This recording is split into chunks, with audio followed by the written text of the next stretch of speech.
I do have music on my side. Um,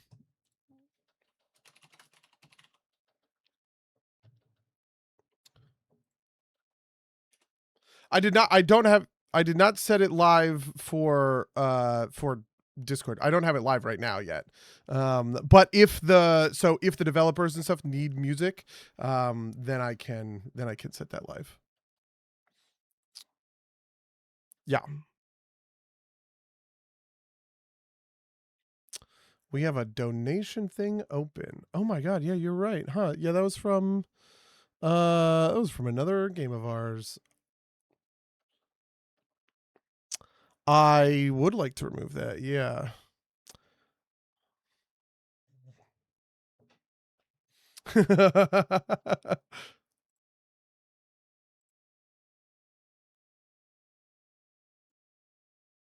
Wait, does it really? Oh no, I wonder if there's a problem with it because I do run it through an analog mixer, but I don't touch the setup all that often, and so now I'm afraid that maybe there's a problem.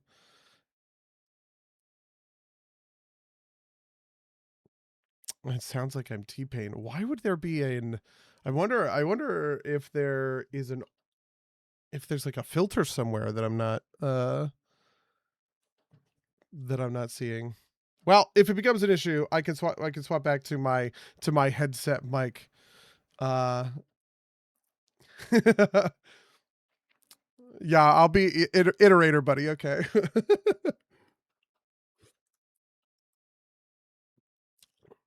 We are good to go. You can post on social. We're live on Twitch.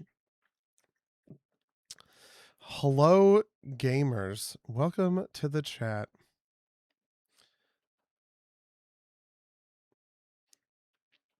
Yes, 30 minutes early. Yeah, this is a little bit of a pre-show, you know. We wanted to take a look at some of the art before the developers come in and share some stuff with you. We got a bunch of really awesome stuff coming along for the anniversary, the big anniversary live stream. That's true. Listen, you are the developer, okay, buddy?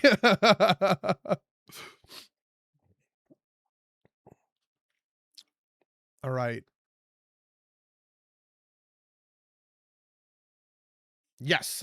So I am right now. We are just looking at the Rain World Art Month prompts, but soon enough we will start taking a look at some of the art, just like you guys know and love. Oh, is it not in? It should be in Steam. There should be like an extra window.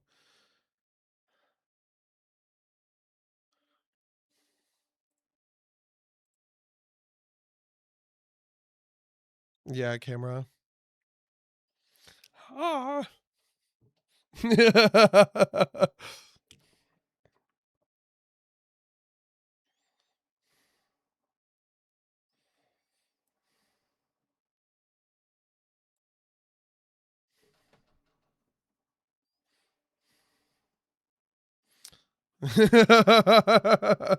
Yeah, we are doing a little bit of a different thing on the event stage. It's because I wanted to bring everybody into the audience. Okay, we did do this for the console launch last year, and I really loved being able to talk to everybody both on Discord and on Twitch. So thank you for joining us, everyone in the chat.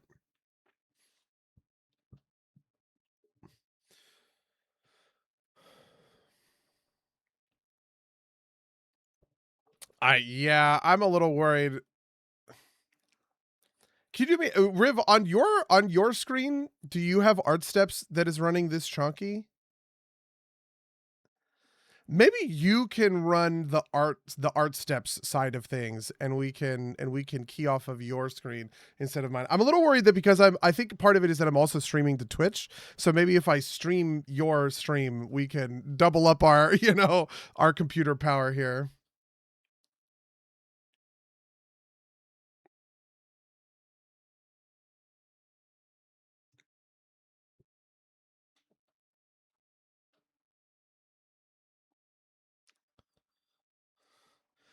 Maybe I will drop mine.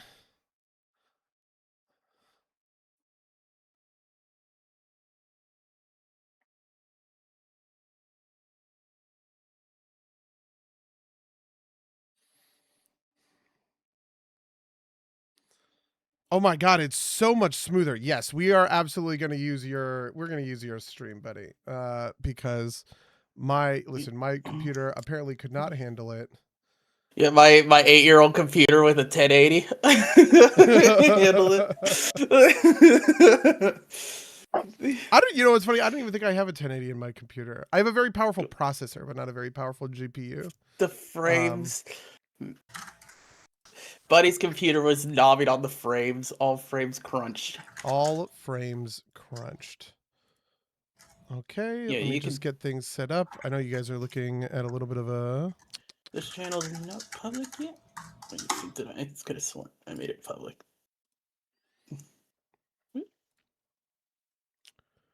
Okay, we'll do... There we go. Okay, so the chat, everyone just has a screen that says waiting for the stage to start. We don't see your... Oh, maybe let's just start the stage then, I guess. Yes, absolutely. What are we talking about? Raid World event. Oof, man. I love a good Twitch chat. Okay. Here we go. Kellicina has fallen back asleep 3 times in the past hour. Yeah, I understand that. Listen, you guys can hear my voice was completely shot from singing karaoke at PAX East, okay? Where I did see the most adorable thing on the entire planet, which was a very young girl who was cosplaying as Moon. And I almost wanted to cry. I was sort of like, hey, you know, are you cosplaying a character from Rain World? She was very excited. Oh, did you get pics? I did not get pics. I didn't have my phone on me, which is like... You didn't have your phone? Yeah, it was wild. I was running up because I was doing a whole thing, and I was running out to a kiosk, like a stall to get, you know, like a Diet Coke. I was just looking for something to drink, so I brought my wallet, but I left my phone in the room. So unfortunately I did not get pics, but I did connect with her dad a little bit later. So I bet we could probably find some stuff. Sick. I shot her a little cool behind the scenes secret that I actually think most of you guys have seen before. But I wanted to give her a little bit something special. Anyway, listen, gamers, I think it's time that we take a look at some of our Rain World Art Month art. Heck yeah. How many years, Riv? How many years has it been? God, it's gotta be like 6 or 7 years now, isn't it? Rain World Art Month, year 7. I want everyone to know that this is Riv Otter's complete project.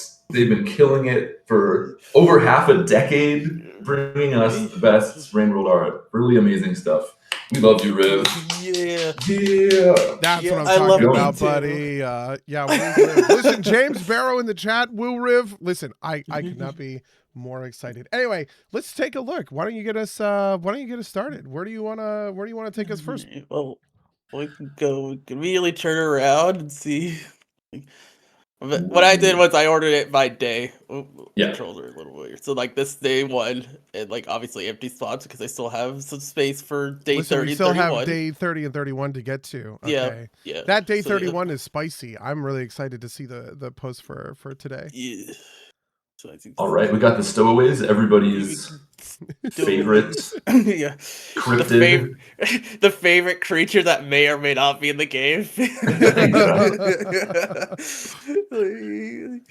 I gotta say, so every year the art improves, obviously, but at this point, like everybody's at like insane professional level. So I feel like the stuff that we get is just nonsense. Like now everybody's moving into doing like full-length videos and like 3D renderings in engine and stuff like that. It's nuts. I love it. Right. Yeah, that is really insane. The thing I was thinking about is, and you and I have talked about this, James, is I want to get a Rain World tattoo, and I was thinking about this when I was looking at art in the museum, and I was thinking, God, so many of these would be such awesome tattoos. Gotta ask the creators' blessing first. Yeah, that's absolutely true.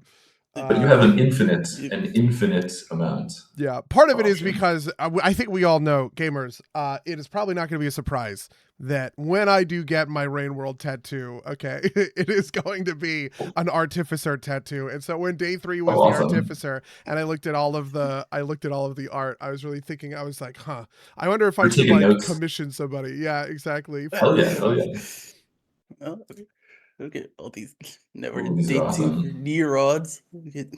Neuron art always hits. Everyone has this like amazing perspective that they bring into it.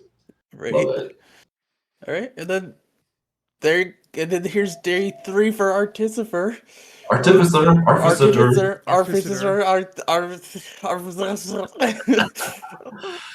buddy, what body part are you putting this on? That's a good question. I have pitched a couple of different ones. Because the other thing is that I was also thinking about doing a Watcher tattoo. Rachel, my partner Rachel, and I have talked a lot about because obviously I was there for Downpour. I was there for the Watcher, and I think of them as two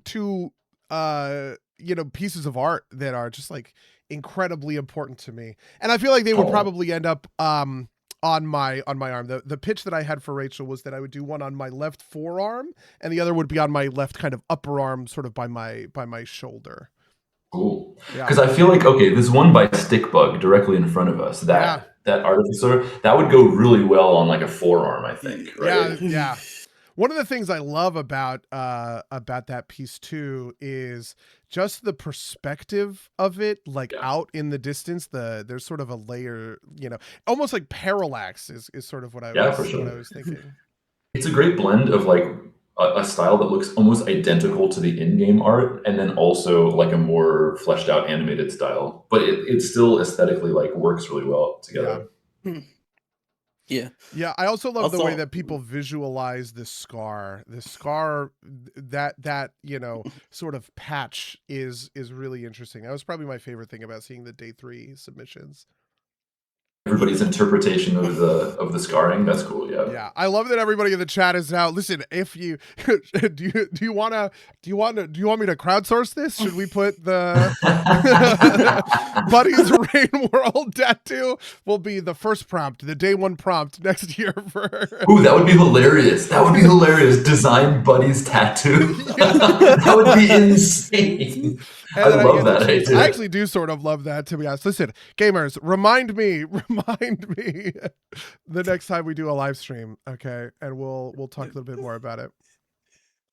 Buddy said to you, okay, then we're on day 4 now, the Wanderer, the achievement. Good question. Seeds of Entropy asks, silly question, but will we be discussing lore, or can I just turn off my lore hunter neurons? Yeah, I think for the most part, for this first section, we're basically just looking at everybody, or not everybody, but we're looking at a selection of art from the various prompts for Art Month. And then starting at 2, we're going to have, actually, did we announce this at all? I don't know. But we're going to have the rest of the Watcher devs come on, and we're going to start sharing some behind the scenes stuff and some like early work in progress things. So I think there will be some lore involved with that. But yeah, just fun stuff, hanging out, ask questions, and we will ignore them if we don't want to answer them. That's it.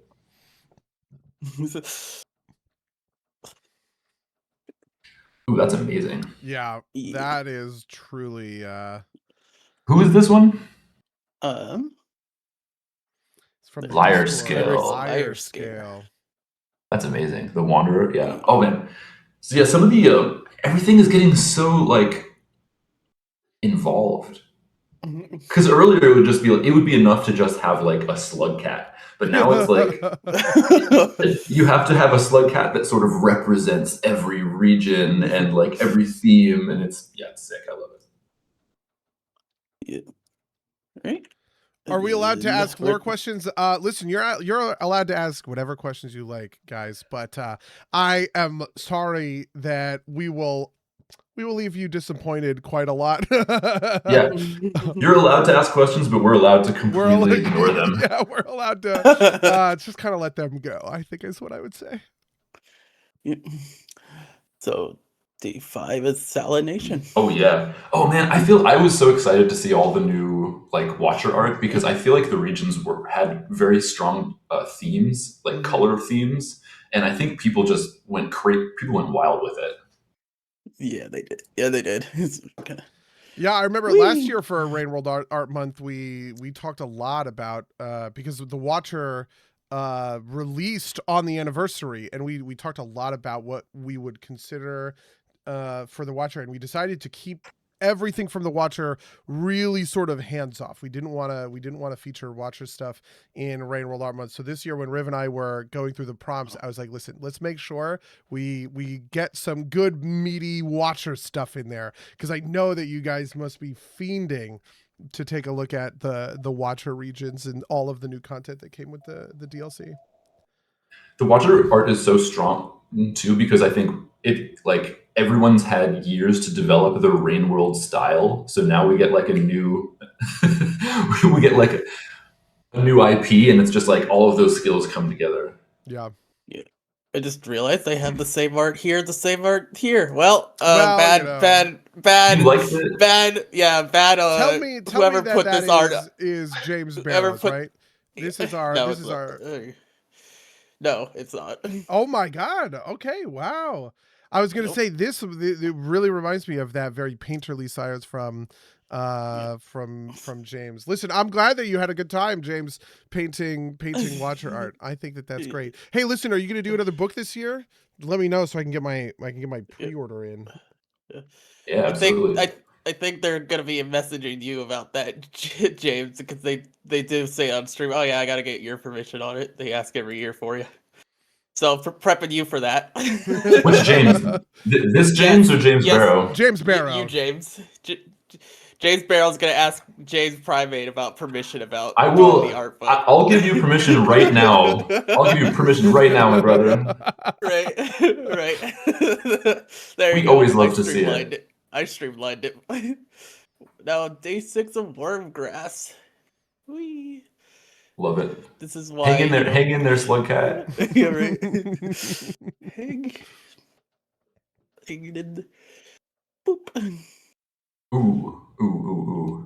Love it. Ooh. Yeah. This one's adorable. Yeah, that's so good. Yep. The day 7 is Undergrowth. That is really beautiful. Gorgeous. That is like this is what I was talking about when I was talking about tattoo material. Like, what a prime tattoo.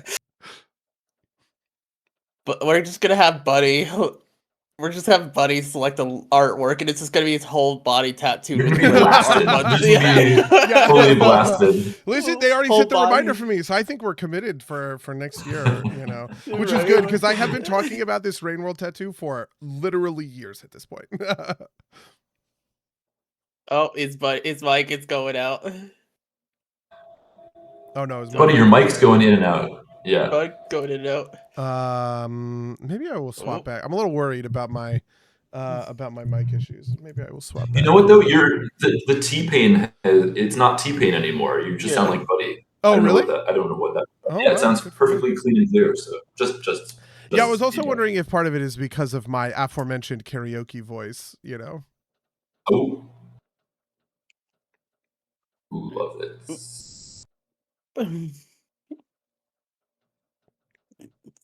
Yeah, I love that one. Yeah. I think this artist did a lot of them in this vignette style with like. Oh yeah. Really there's multiple of them. Yeah. Mm-hmm. I love that. Yeah, I love it when people like choose a theme and like carry it through the entire. Like Killicita's the ace of that. Just like having some sort of complete. And she'll like put all of them together into some sort of like composite that all fits as a puzzle. That's wild stuff. Next level. Oh my God. I forgot the cookies. I'm looking at these cookies. The cookies. The cookies. That is so funny. Yeah. I was weird and I put the 8 right behind us. So 8 for heat ducks. Day 8 for heat ducks. Wait, are we switching? Well, no, this is day 8. Okay. I for some reason put evens on the opposite wall and odds on behind. So. Oh, that's hilarious. Yeah. So I love. Okay, the Heat Ducks prompt was hilarious. Like people went into the grill. People were all about the grill theme for this. Yes, they were grilling. We're going. And is it okay? Is that the? This is the Minecraft above it. Yeah. No, this is not. That's not it. That's pixel art. This is pixel someone art. else doing it. This is pixel art, I believe, or maybe even. That's in some sort of engine for sure. Yeah, it's definitely in some engine. It's not Minecraft. Gotcha. So that might be okay. And now we turn around and go right back to day 9 for centipedes and centiweeds. Nice. I love that top one with Hunter Crunch skewering and the artist is Muncher. Yeah, Muncher. Very, very thematic. I love it. Hold it. Let's see, and then I like what cookies? How do you think these taste like? What cookies? That's a good question, actually. That's an amazing question. I'm gonna say really, really great. Okay. They look good. They look chocolate. Right. And Wendell, they do amazing, like, incredible art. Oh yeah, they do the gifts and stuff too. Yeah, not like non-cookie art. Yeah, right. They've got skills all over the place. Right. Ooh, I love this hand-done pixel one right across. Oh, the from pixel one. Yeah, so this cool. was one of my favorites. That is awesome. Parrot Patroller, shout out. That's tricky to do. The colors is really the part that I think is so gripping, right? It just like immediately draws your eye. Oh yeah. Wait. And then let's see, there's got here. What was day 10? They do it was the achievement the Saint. Oh, the Saint. Oh, yeah, the awesome. Saint achievement. Yeah, okay. Oh my god, these are great. Yeah. There you go. That art style is unbelievable. Honestly, all 3 of them. Oh yeah. I always like the achievement ones because it's like you can go so many different directions with it. Yeah. Like it's so it's not very narrow. That's what I like about these prods is that you can go in a lot of directions. All right, then we're back. Yeah, we're back. Now it's the monk. Monk, the achievement. cool. Yeah, achievement monk and Saint were right next to each other. So like, I think okay, what's this? Will always there's Kelisita right here. See, and this is so wild because her style is like she can do so many different styles that sometimes I can't even tell it's hers. But this is insanely good. Yeah. And then this person did both the Saint and the monk together since they were day 11, 10, 11. That's so great. That's so cool. You know. It's like it looks like the cover for like the anime, basically. yeah. Or like a big special edition comic book or something like that, right? Where, you know? Yeah. Jelly. It's very jelly. Yeah, that's a very jelly cat. Yeah, for sure. Right. All right, day 12, industrial complex. Ooh, oh my god, I didn't see this one. That's like completely. I wonder what that's done in. Oh, that's so cool. I was assuming Blender, but it may be something else. But like, yeah, definitely.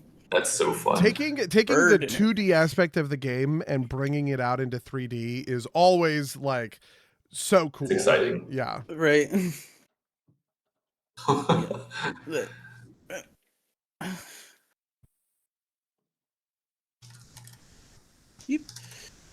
Everyone knows these. I'm sure everyone can pinpoint exactly where these are in the industrial complex. You know what's funny? We were looking at old clips from when we used to play. It was like me, Riv, and Xavier. I think it was me, Riv, Xavier, and Faye, and we were playing Jolly Co-op, and that jump right there is where Xavier threw a spear into me and caused me to fall. You beat more. We got another. I love the I love the jacuzzi. Yeah. Soaking it in. Yeah, Art Steps does a weird thing where like it will, even though the animation's 1-to-1, it 1-by-1, it puts it at 16 nines no matter what. So it might be a little smished. Yeah, I'm not Yeah. a huge lover of that, but I'm a huge lover of the art for sure. Right. It gives it sort of CRT vibes, like you're watching it on like an old television. Yeah, that's true. Yeah. This Pebbles down here is incredible. Yeah, garbage waste. People love the slug cat with the little thing on its back. Way back from the old screenshots. Oh yeah. You remember? Oh, that's amazing. Yeah, way back from the old. Pebbles, stop emptying your junk. You're messing up this whole area. Okay, then here's your Minecraft. This is unbelievable. This is absolutely unbelievable. Right. So good. Yeah. Garbage rooms are low-key one of my all-time favorites. Oh yeah. Ooh. Yo, people went crazy with the Miros birds. Oh yeah. Year. I don't know why. I don't know what. They've had a glow up. For some reason, the Miros birds have a glow up now. A glow up is an excellent word for it, I would say. Like I feel like there's Miros bird fandom now, where there wasn't before. You're gonna. Yeah, in the Coney, Miros. Holy, this thing will live in my nightmares. Are you kidding? Yeah. Miros bird members rise up. It's the They've kind been of here thing the whole where, time. you know, it's the kind of thing where I look at this and I feel like I'm looking at like, you know, like D&D monster manual art from the 80s or something. Yeah, absolutely. Yeah, I totally get that feeling. Because you could like when the passion was there, when it was like yeah, when it was not corporate. Like, cared about it. Yeah, exactly. Yay. Hey, this Fire Spears Day 15. This person was should look cool. Yeah, this is a James Barrow masterpiece. That is a James Barrow's classic if I've ever seen one. Yeah, that was another fun one. People really went wild with it. Yeah, Fire Spears. Like, look at that. That's crazy. Like, who's done the firebugs like that? Right. More. Thank you. More Fire Spears. Pacifist who? Yeah. Yeah, right.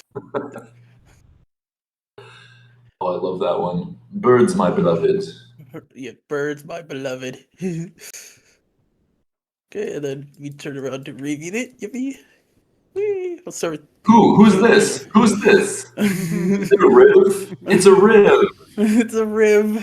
Aww. These are awesome. It's funny to me how the different All right, who did this whole animation? Lindsay? Yeah, this is Lindsay.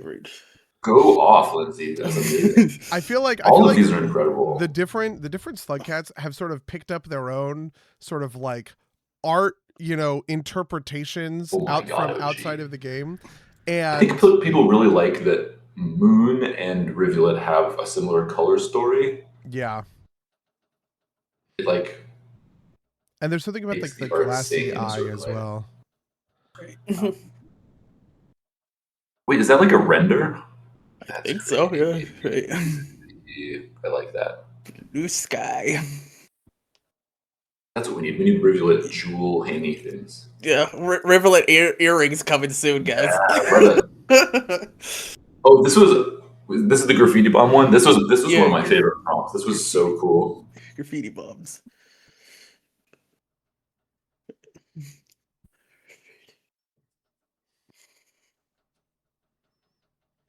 This person also did like an animation every day. Yeah. Scary art. Good job. It seems like they have like an entire. I wonder what they're doing this in. Yeah, definitely. Yeah, they definitely have the models and stuff for something. Or they could have created all the models too. Yeah, because they were able to do a lot. Like they have a system in place. Very cool. There you go. Okay, and We shall turn around and do day 18 for the Shrouded Stacks. Yeah, Shrouded Stacks is a great one. Gary does it in Blender. Oh, very cool. He's your Blender. friend. Very nice. Awesome. Very cool. But we enjoy their art and their animations. Absolutely. Yeah. Go off, Gary. Great stuff. Yeah. You can clip this. Okay, send it to Gary. I'll tell him that. Okay, there you go. Yeah. This is such an iconic shot. Right? Yeah. It seemed like a lot of people were doing that in this specific moment, which yeah, where you're going to. Yeah, sure. That was like probably I could understand it too, because that's where you like are over everything. It's the one perch over everything. The iconic Shrouded Stacks moment. all the moths. Yeah. I'm so glad people got to draw moths this year too. Oh yeah. Moth fandom's big. Yeah, moth fandom big. Then we got Achievement the Mother. Oh, nice. Except a lot of plues over here. That one's great, and that's very much in the style of the intro. The Watcher. Oh yeah. Intro. Oh yeah. This animated one is hilarious though. Like every time that pops up on my feed, like I laughed out loud like multiple times when this came through. Right, it's so good. No, okay, but it's by Gino the guy. No. Maybe I forgot to transfer that over, but yeah, they post on Twitter and Blue Sky. For Loki in the chat, we are using Art Steps. At the end of the month, we are going to publish Art Steps for you guys, so you can actually see. Can we scope the one that's above it? Oh, right there. Yeah, I love that one. Yeah. Right under with the whale. Yeah, I'm excited for that. For Fractured Gateway. That was a great prompt. This was another one where people just went off. Yeah. So we do these art challenges once a year.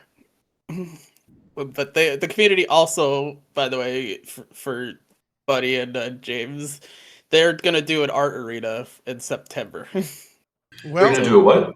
They're gonna do another art arena. Art arena? Arena. Art arena. What does that even mean? Do they fight? You know how like the people will do art arena where they like draw other people's characters and like attack them that way. They're gonna do that in Raid World style. It's called like art fight or something like that. Yeah, art fight. Yeah. Okay, gotcha. Yeah, art fight. Cool. So it literally mimics that. So is it mostly like OCs then? I think some is some are, I think. But then it's like doing it in the art style. Well, anyways, I will find out, I suppose. Yeah, I'm sure we will end up doing a stream for that as well. Yeah, this is the community making it. They're doing it themselves. I'm just overseeing it, watching them. As you should. And telling you guys about it when the chances are right. Awesome. And apparently this is now the chance to tell you about it. Hey, that's what they're doing. Doing it live, guys. I'm doing my job live on stream. Don't worry. I'm doing my job live. Ooh, I love this. I love this impression of the Watcher as just this kind of like prismatic spray. Yeah. A lot of people got that really well. Make sure I get this one too. Oh, the locust. Everyone's favorite creature. The locust. The locusts and the what are the other ones? Those crunchy things. The crunchy things. What are the crunchy things? What are they called? I forget. Nah, that's what they're called now. They're called the crunchy things. The crunchy things. Yeah, that's what it is. Yeah. I love these postage stamps. I forget what's the prompt for that one. That's iterators. I believe that's next. Yeah, that would make sense. Sick. Yeah. Yeah, 3D. Any art is allowed. 3D All art. the art well, is except allowed, AI. Steven. Except AI stuff. Oh, that's true. Yeah. Zero AI Unless art is by allowed. AI Zero you AI. We don't accept AI. Unless by AI you mean 5 pebbles. In Yeah. that case, he's okay. But Yeah, except 5 pebbles and all the iterators. I love the they've been this person did multiple postage stamp prompts. So but yeah. oh, does my voice have an insane amount of echo? Does ever Ooh, not to me. Is it just on loaf of bread might think so, but we were okay. we were talking Other about people how say I no. had the T-Pain voice. That's fine. Let me go around here. Oh, there they are. Yep, there's the flute. This is such a mood. Just the flute in the backgrounds. Okay, all the iterators. Oh, that one of Moon is iconic. I love that. That's a poster. Oh right yeah, there. this is such a good. Yeah, this is such a good one. Okay, more. Now we got the achievement, the outlaw. This was cool. This is probably another buddy section over here. You know, I'm not going to say that I was not eating well. I love the Red Dead. So good. There's like big lizard skull. That is. Yeah. Oh well. Oh, Art Steps is not sure where it wants to plate me. And then we got Ascended Burst. This one's an interesting one. Like, yeah. Because like, there's a lot of ways you could put the burst. I definitely saw a lot of discussion of people being like, "I have no idea what this prompt even means," but as a result, we got some really wild stuff. Like this one is incredible. This is absolutely incredible. Yeah. Yeah. Okay. Boop. And then. Wait. Okay. This was a sad day for 5 Pebbles fans. Right, we had 5 Pebble 2 days before. It was all 5 Pebbles. This is 5 Pebbles leaving. And then we killed him. Jade's Barrow is indeed a very nice artist, man. Yes, indeed. Like he had 2 days in the sun or in the winter, then he's gone. A lot of people in the chat talking about Pebbles getting brain blasted. Okay, day 24, Boxworms. This was another good one. People because there's so many, like the shape hasn't really been completely decided on by the fandom, I feel like. So people are still like trying out different concepts. This is cool. I don't think I've seen this one. This is from the Discord. Yep. Almost. I really like that coming out of the box, like a Jack in the Box. Shout out to the save file markers of 0 Pebbles and look to the doom.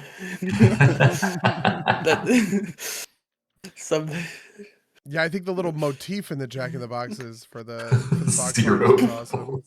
Yeah. And funnily enough with this was like it randomly decided to have Fire Spirits as number 25 or Fire Sprites number 25.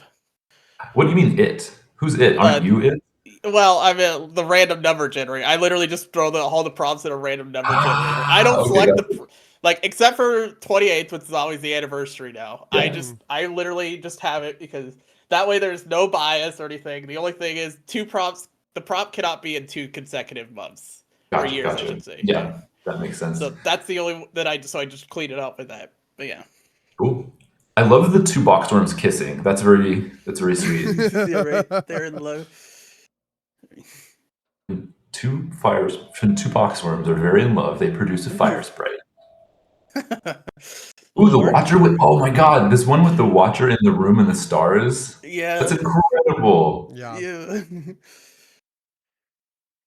That was on Twitter, or yeah, that was on Twitter. Dang, I missed that one. You're gonna be looking for that one, aren't you? Yeah, that's amazing. Yeah. Okay, there we go. Another. Can't go wrong. I think this next prop's another one where people are like, I don't know what this is with the pomegranate. People, I don't know what the hell it is. Like, They're cute though. yeah, They figured it out. they figured it out. Yeah, ball, bully, moss muncher. We had munch. Now we got People be bunching. yeah. They be munching the moss. And we got ball.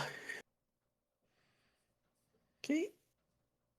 And yeah, and then we got day 27 for achievement, image, and sound. Oh yeah, this was a cool one. Yeah.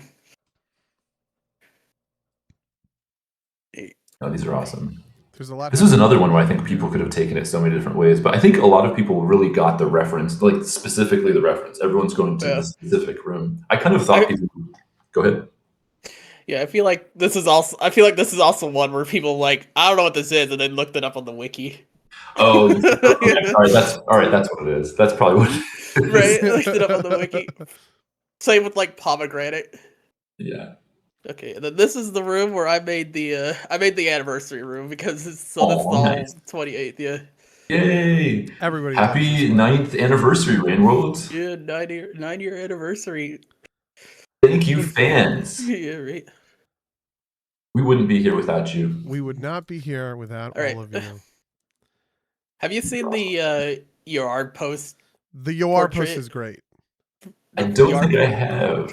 Oh, you haven't? Well, look at Oh that. my goodness! Look at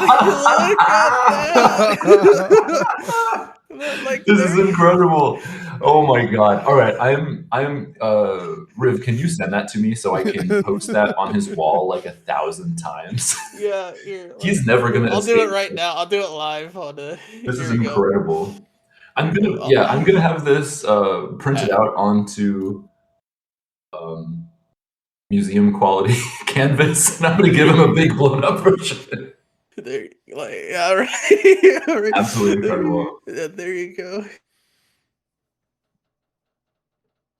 The real question is, do you guys think Thank that's you very much for tattoo this quality? moment. This is beautiful. Yeah, tattoo.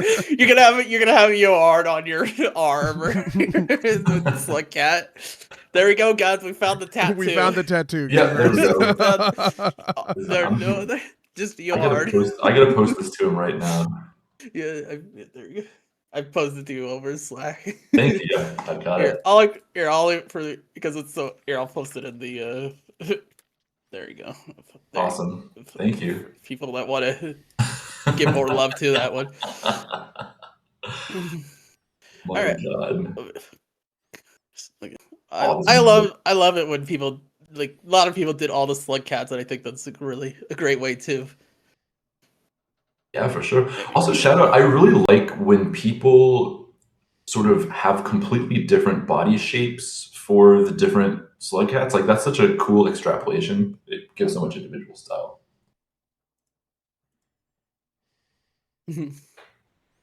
Yeah, I agree.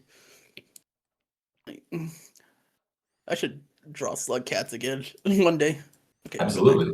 I should draw. So, do you guys remember the one year that I did Rain World Art Month in Ooh, MS Paint? Interesting. We have a little Lego set over here. That's oh yeah, we got Legos. Very interesting. That's a cool idea. We'll get to it in a sec. I want to make sure I get these ones. Another one by. I love this. I love this format. Yeah. Oh. Yeah. Very cool. I think that's a great way to frame the 9th anniversary. Yeah. When I say we accept all types of art, except AI, even Legos, I will. Even like Lego. You can definitely see there's the red lizard, there's the slug cat. Like, yeah. Let me get. Love this graffiti style one too. It's very cool. Yeah. Nice. And then look at the official cover. Big face. I love it. Great colors. Yeah. Rated E, 10 and up. So if your guy. There you go. This was based on the old concept art. Yeah, that's awesome. For people that remember those. I definitely do, because I drew that. Yeah, right. Yeah, there you go. I love the image of like all of them looking back on the past. It's very cool. Yeah, that's very, very pretty cool symbolism. There you go. All the iterators. And this one's so nice. They're having a party. Having a party. That one's sweet. I love that. Okay. Boop. And then. Ooh, this is amazing. Yeah.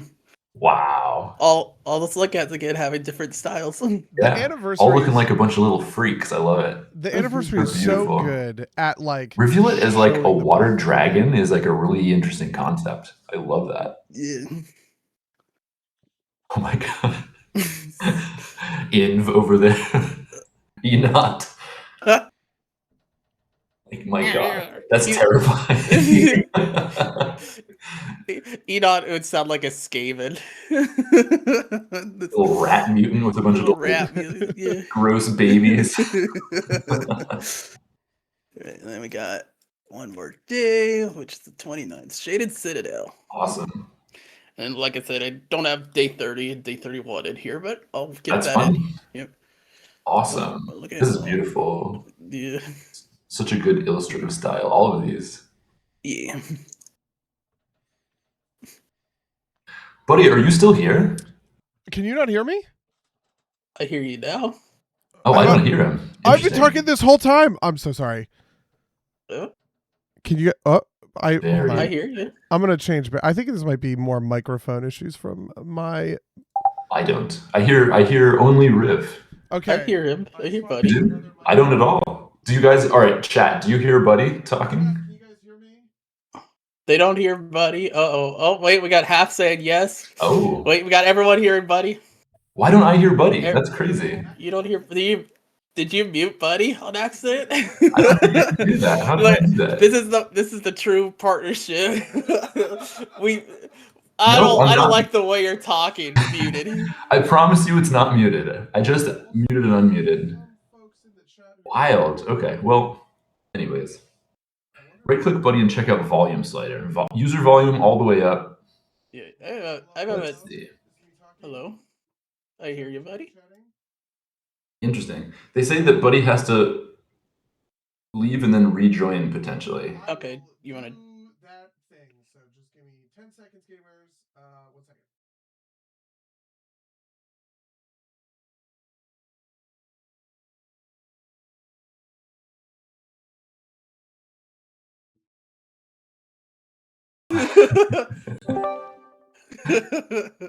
Okay, I am back. There you go. You're back. I can hear you now. Yeah, absolutely. Oh my god. Oh my god. I hope the gamers in the chat who did hear me. Okay. I showing some real love. If I was talking over you the entire time, I apologize. I had complete silence from your side. Right. Thank you so much, guys. Yeah, I'm so sorry. Yeah, that was my joke about Yawar's tattoo, the Yawar art for the tattoo. That was amazing. Okay, listen, we are coming to the end. So, gamers, okay, I would like to invite up to the stage. First, let's invite Andrew. Everybody, you guys, you know him, you love him. Andrew, okay, can we get you up here, buddy? I invited him to speak. There you go. Andrew, welcome to the chat, Andrew. Listen, I just want to say thank you so much to everybody who put the time and the effort into prompts for Rain World Art Month. It is hard to explain how important this is to just everybody here. We love seeing it every year, and this one has been really special, really amazing, especially with all of the Watcher stuff. You know, being able to see that for the first time kind of interpreted through your lens in Rain World Art Month has been it's amazing. I feel like I'm gonna cry. Okay. But Speaking of the Watcher, we have Andrew, and Andrew, I believe a number of other devs are gonna come up to the stage with you, and you guys have a little something for the community as well. They've been preparing a whole slideshow. Okay, great. So listen, let's get them up into the speaker role, and then whoever is presenting the slideshow, I will set it up on the Twitch stream, and we will take it from there.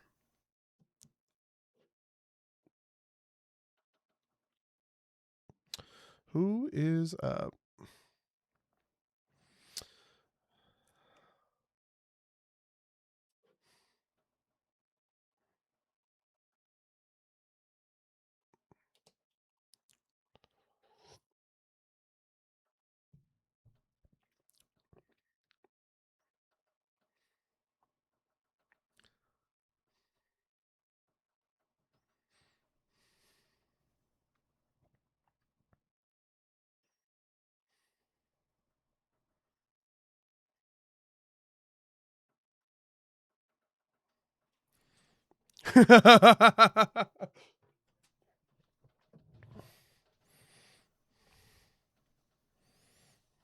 Yeah, that's fair. That's definitely true.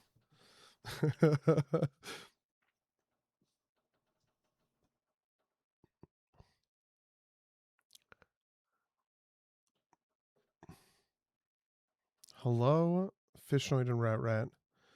Shout out to Rat. Shout out to Bro, who I hung out with at PAX East. That was pretty sweet, you guys.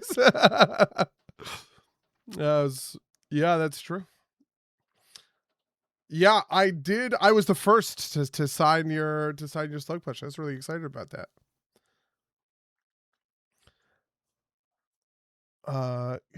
I will save you guys in just a second. Sorry, I'm talking to the stream.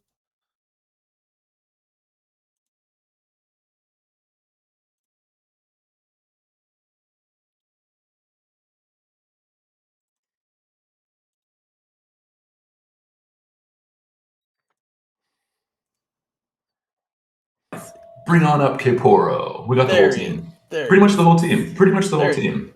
We have all of the social members of the team. Perfect. So I have the slides up. Do I just like share my screen? Yeah, I did once post you share your link screen, we'll be ready to go. Okay. Let me I don't know how sharing a screen works with that. Let's do it again. It's the thing down at the bottom. It's got like a monitor with an arrow on it. Okay. Yeah, you gotta tell me if it works with the Close all of your shady windows beforehand. I know. I got them all. Right, good. Is it working? There you go. I see it. You're on Google. If I do slideshow, can you all see Yep. that awesome Comic Sans? Look at that. That's awesome. Yeah. We worked Buddy, hard on the font. And Okay, everything. I now have the stream up on Twitch, so you guys are good to go. Awesome. All right, epic Watcher concept arts. Heck yes. We've been itching to share these with you ever since like development started. So let me go on to the next one. We got moths up first. Yeah, I'll talk about them. Okay, at the top left, you can see like the initial planning for them, where basically I just had the idea for the wings and such, and I didn't know what to do for the body. But then on the right of that picture, you see that weird meme with that dog. I randomly saw that in here. I'm like, oh, that would be a perfect body for them. So then I started using that for their body and put the wings on it. And then that one right in the middle under the Moths title, that's basically the initial just kind of sketch I did of them, like with a paint program to see what they might look like in the game. They kind of look a lot better than that now, but yeah. And at the bottom left, that's like some planning out how it should take its steps and such.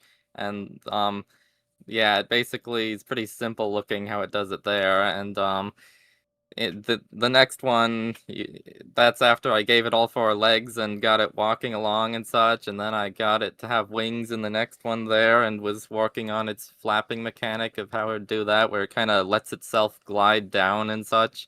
And then there's basically a final image right on the right there.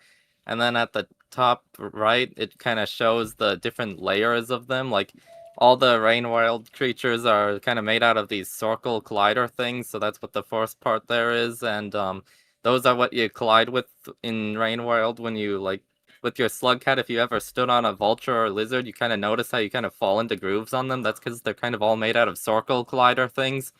And then the next part is basically just kind of showing how they're chained together in it, where you got the leg chain and the body chunk chain and the antenna and wing chains that are used to figure out where to put like the sprites, which are the next part where it kind of shows the different sprites that are used, where we got an abdomen sprite and a body sprite and a wing sprite and the leg ones. And those are all meshes that are kind of deformed based off of how the chains that you see there move and such, so they look all bendy and nice.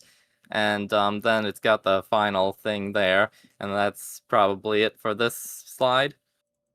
I just want to say, Rat, you've done a lot of creatures, but I feel like that so far is your masterpiece. The moths that are is definitely the best. And beautiful, iconic. They look great. Yeah, thank you. And They move so elegantly. Here's the anglers, which were Kaeporo's concept. You can see the original picture from Kaeporo. It's on the left, kind of, yeah, that image right there. That's the original picture I got of them, kind of showing the general look.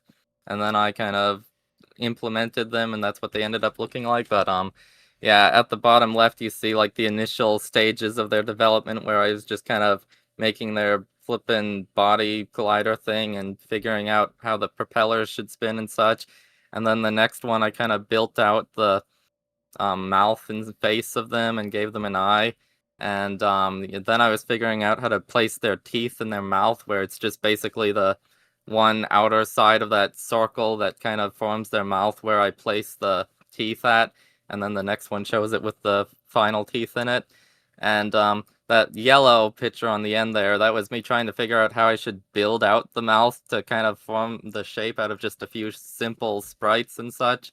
I basically have it kind of like a scissor where it pivots two circles at the bottom corner, and or not corner, but whatever it is. And yeah, and at the top left, one to the right, there's like the antenna or angle thing on its head. We were trying to figure out how that should look, because initially it was meant to be like some kind of fleshy thing, but I kind of thought it would look cool if it was all mechanical, like some kind of lamp shade stand, or not shade, but the arm on like a bendable lamp. That's kind of what it's based on.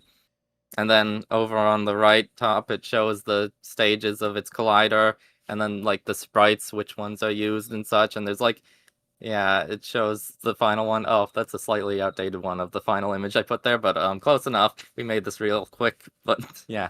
Okay, that's about it for this slide. I do love the like procedural teeth. Have you seen? There's this one picture I've seen floating around where they have this one just like Oh yeah, super long snaggle tooth, and it's really funny. Yeah, their teeth can be shaped very differently and are a variety of lengths, where they can sometimes end up very, very long, and it's very strange looking, but it's kind of funny. And also that tail fin thing or rudder, that's also kind of procedural, where it's different shaped on the different individuals, and also the props on them that are spinning. There's like a different number they can have each time. Like some can have like 5 or 3 and such. So they're actually pretty procedural. Although I don't know how often you'll notice, because you're often just kind of wanting to look anywhere but at them and running away in terror. It's it's the details that really bring it out. Yeah. Okay, you could probably go to the next one. Okay, here's the tardigrades. Yeah. Everyone is mad that we didn't name them nudibranches. Every single person is. They were kind of originally, like my original intention was to be a lot more like a tardigrade, but they kind of ended up looking a lot like them flipping sea slugs, and yeah, but they do dry up if you put them out in a desert area into a little circle like how a tardigrade does, and you can rehydrate them. Actually, I didn't know that. Yeah, I don't think a lot of people did. It took the wiki a while for them to figure it out too. Yeah. Who in the chat knew that? Who in the chat knew that?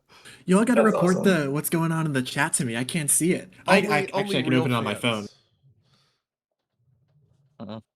Yeah, and in the top left, it shows the concept art of me trying to figure out how they should look, and they may or may not be based on that Dragon Slayer or Slugcat mod that we've been working on for a Yeah. long time.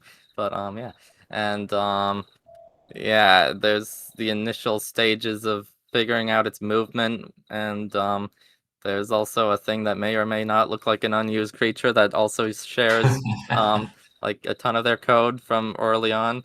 And yeah, it shows in the middle GIF, I think, it shows how you can stick a spear into them to poison tip the spear, and it does about, I think, 3 spears worth of damage just through the poison. And in the top right, it shows like when you eat them, how the different colored ones you eat actually affect the color that you end up being after eating them. And yeah, the spear color, like the goo on the spear after you stick one, is also based on that.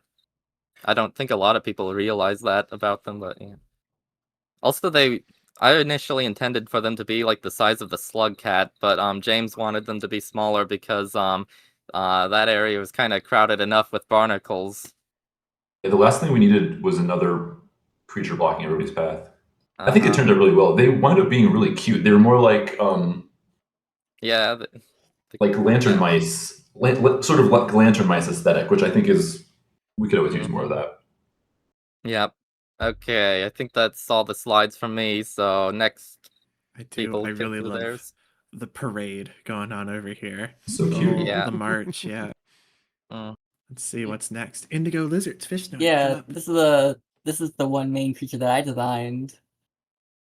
I think the main inspiration for these guys is this specific kind of lizard called a blue-tongued skink, which, as the name implied, had a very vibrant blue tongue, which I felt was like perfect for a rainbow lizard, because being neon is all what they're about.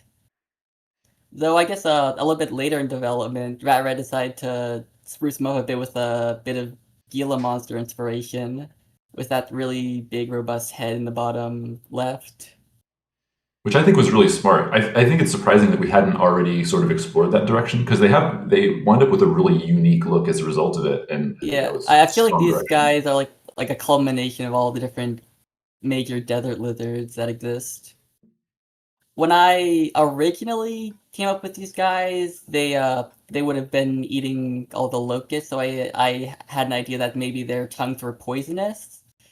But a bit later on, once we got the mud, I realized it would be a perfect opportunity to actually incorporate more of the region into their own mechanics, so you can like stand close to them to get gooped up and get a little bit of protection from the locusts.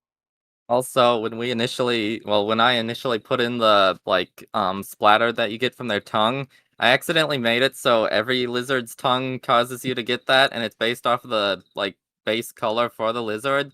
So them strawberry lizards, when they would lick you, it just kind of looked like you got coated in a ton of blood, and yeah, that was a bit of a oopsie. Yeah, we should have included rating that might here. be. Yeah, the rating goes up as a result. Is that all? Is it? Want to go on to the next one? Yeah, we can go on to the next one. Okay. Loaches. Loaches. All right. These ones were, I think. This is Miles, right? Yeah, this is Miles and me. Dang, we didn't invite Miles. I totally forgot. He's working on airframe stuff right now, though. We can't bother him. So I think like the prompt that James gave for Loaches was this like very just completely pathetic creature. Like this sort of tunnel dwelling thing. And so in the initial concept, they had no legs. They would just sort of pull themselves along with the little like tendrils at the front of their face. But we realized very quickly that they couldn't move without legs. And so, they eventually got legs. And you can see here also the origin of the I think they're rot behemoths is their like official name. Because one of our creature coders, who is sadly not here, Slime Cube, is looking at this and was like, "Oh, I see. It's got the X eyes. It's like a rot creature." It was not a rot creature, but the design was so cool that we couldn't help but gotta throw the variant in. Absolutely. Yeah. And here was a little thing we didn't end up doing, but I thought was really fun with the Loach going straight, vertical up a tunnel. Because and Rack, correct me if I'm wrong here. This is like the sort of the impetus behind the lower part of what is it? Torrid Desert? No, this is which one is Desolate this? Tract. Desolate Tract, yes. Yeah, we didn't Was because we didn't have a place like to an put anthill. them Yeah. initially. And so they were like these kind of thin tunnels was the idea. I don't know. It's cool. Yeah, They I think that's all evolved. with Loach They is. evolved into their ecosystem really well. I think I love them, and then like the pouncing behaviors and stuff like that got added sort of as a result of the way that Desolate Tract works. I love them though. I think they're by far one of my favorites of the new creatures, just because they're so pathetic. They're just these giant, gross things, just like with their little tentacle mouths tentacling. It's like I remember when they could like fly for a little while. Oh yeah, when they catapulted themselves onto Oh the my screen God. each time, like a missile. 1 second, That pounce That was was crazy. I'll put There's it some in. really good development gifs of the Loaches just being a complete menace. Okay. Yeah, I think the idea was they would grab on both sides of the walls, but all the tunnels in Desolate Tract ended up being like a lot wider, so there wasn't any really good areas to implement that behavior. So we just kind of changed things up a bit. You can also see on the Watcher here they have the little Weaver tail because the whole like Weaver quest was very early on. That was always like the intent. And so if you look Oh, at a lot yeah. of these, you can see the Watchers a little weaved up. Bone shakers. Ooh. Oh yeah, This is Rake. me and Slime, mostly Slime. But yeah, kind of early on, the concepts for like the rotted regions, would have like the rot. It comes from iterators, at least I think, and Yes. so reintroducing kind of some of the iterator concepts after a while, and kind of like those hidden parts manifesting themselves in the environment was kind of a cool idea. And one of the ideas I had was these bone mycelia tendrils. Wouldn't it be cool if they were like a disgusting little creature that would, not even like I wanted the ecosystem not to be too hostile, just be really alien. It's not out to get you, but you don't belong there. And I kind of them hissing at you and gently pushing you away, I think, is pretty fun. I like how Slime also coded it so they just push you off cliffs if they can. They don't like you. I just loved it. So for the initial the entire inside of the superstructures, we had this whole concept of just it being a completely alien ecosystem and kind of mimicking like the ecology of like a reef or something, with coral, with like all these strange floaties around. So I really like how that was able to sort of influence the rot ecosystem as well. I think it's a good job. It's like the muddy water version of the coral reef. It's cool. Good job, team. Yeah. So I'll move on to the next. Oh yeah, here's a bunch of other stuff. Here was some concept art down here for Pillar Grove. This room, I just thought it would be really funny. And so I sent this picture to Rake, and I was like, wouldn't it be really, really funny if there was a room that had like 10 pole plants in it in a row? And it was very funny. I always loved watching streams and stuff and see people reaching that room. And all those pole plants lineage into Monster Kelp, which is funny when they come back the second time after killing all the pole plants. And now it's Kelp time. Yeah, here's the daemon. And fun fact, the daemon was actually designed even before Spinning Top. They were very, very kind of an early concept in Watcher development.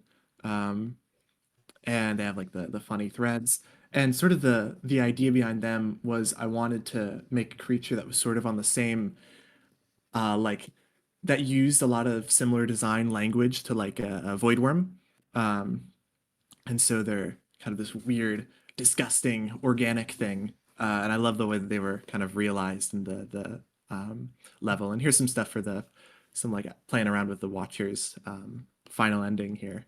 Some ideas for that. And then here was Pillar Grove. it would become Pillar Grove. This is before Pillar Grove was like an idea. This thing was drawn. Just the little funny tree things that are there, like hedge tree things. And then this was like Watcher's map, some of the Pearl stuff, the under construction iterator thing, and the gray hand, and this one was a fun one. This little iterator thing. I was debating between going with one of these two, and this one won out because I thought the iterator looked cuter there, with the little sigil. And then yeah, here's some more like Pearl stuff where it's like the title sequence and the content, for like audio pearls and visual pearls and the startup thing. And then here's Spinning Top, which is fun. I drew Spinning Top like I was really bored in class. And I was thinking, because originally they were called like Weird Echo, I think was their internal name. And so I was thinking in my head, like, what would Weird Echo look like, right? And so I had this idea for like a disco ball head, and I sketched it out in my notebook, and it looked terrible. So, then I went ahead and I tried to draw it in digitally, and it looked a little bit better. And then Slimecube implemented it, and it looked awesome in game. And I'm really happy with how that turned out. And this is Slime did an amazing job with Spinning Top, because that was like a hard task, because obviously they're so iconic to begin with. To like, how do you redesign this character? I don't know. It was a hard task and an awkward concept, and it works in game amazingly well. Yeah. And then here's like, I think this mural was at one point, I wanted to go an Outer Rim ? I don't know. I don't really know what's going on here. It looks kind of fun though. I'd like to just do a quick interjection that I actually did use that mural as an inspiration for one of the furniture objects in Spinning Top's room. Oh, that's nice. Okay. I love the little eyeball sigils in Spinning Top's room. It's really fun.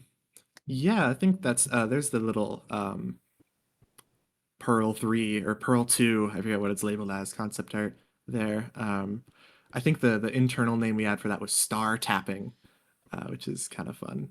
And prompt arts and stuff. Yeah. Next slide.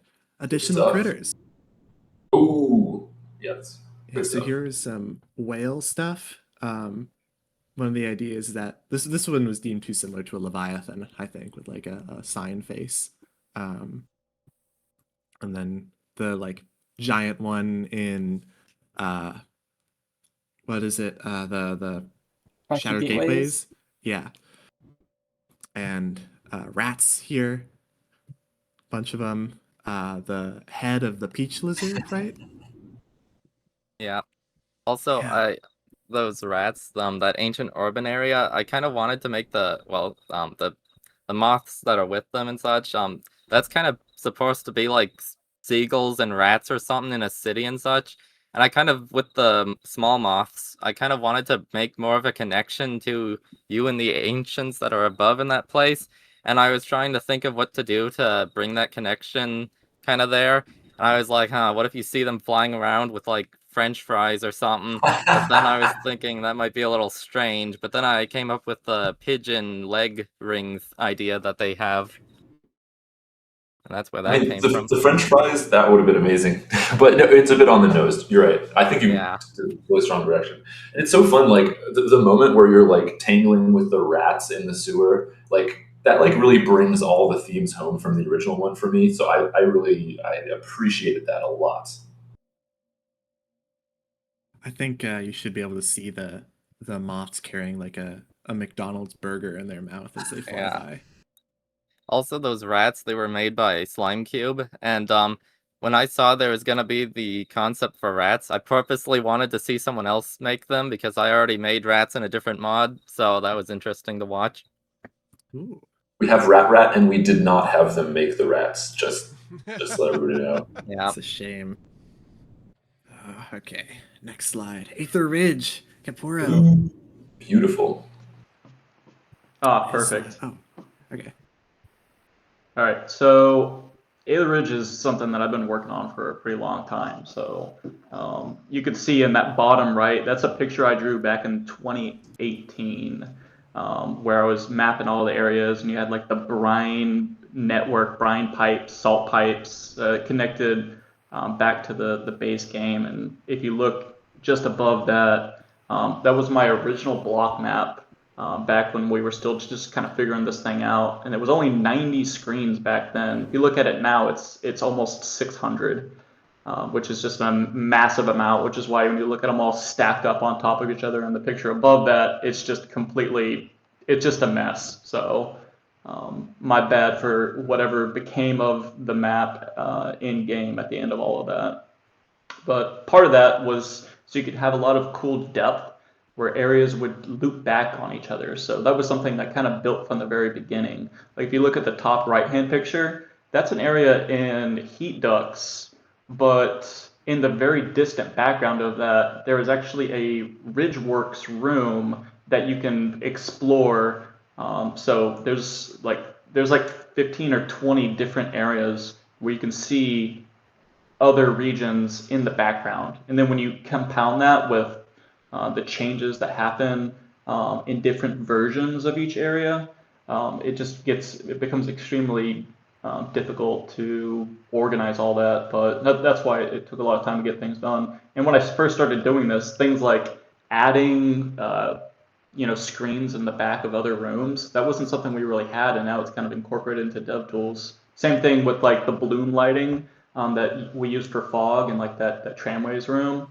Like these are all things that we're just kind of figuring out at the time. So I do have the original like splash art for Aether Ridge down at the bottom after I modified it a bunch. And then later on with Shattered Terrace in that picture down in the bottom left, I was actually able to design the prototype for one of the new splash screens.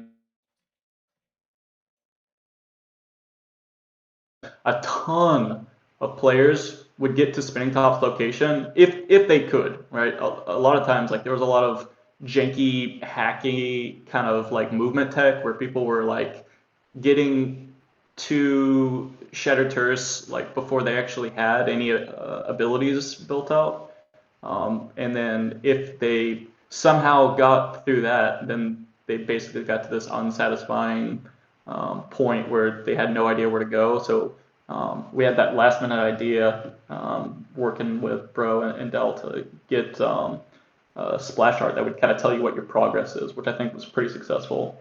And then I just have another example of the full version of Aether Ridge on the top left. And that's just like pretty much the entire structure in one, it's comprised of a bunch of different screens, which is included in the background of one of the aerial tramways rooms. So you can actually see it in game, which is kind of neat. Aether Ridge is a spectacular achievement. It's such an awesome job. Yeah, this was actually. Go ahead. Yeah, sorry. Yeah, no. At one point, we are actually during the development process. We weren't sure exactly when designing the portals and like how we were going to traverse areas. We were going back and forth on the different, like what the overall size of each region was going to be. And at one point, Aether Ridge, it was actually broken into 14 different areas, which got combined back down. And I think the way across different like we'll say time frames, the way they connect in, I think we got a lot out of it, which I'm happy with.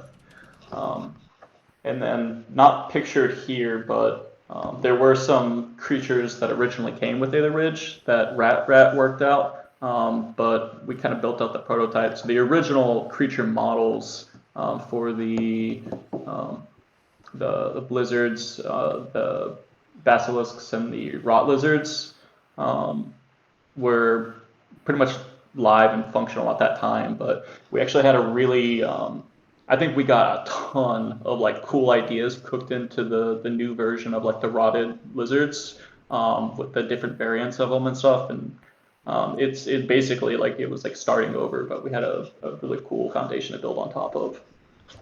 Oh, absolutely.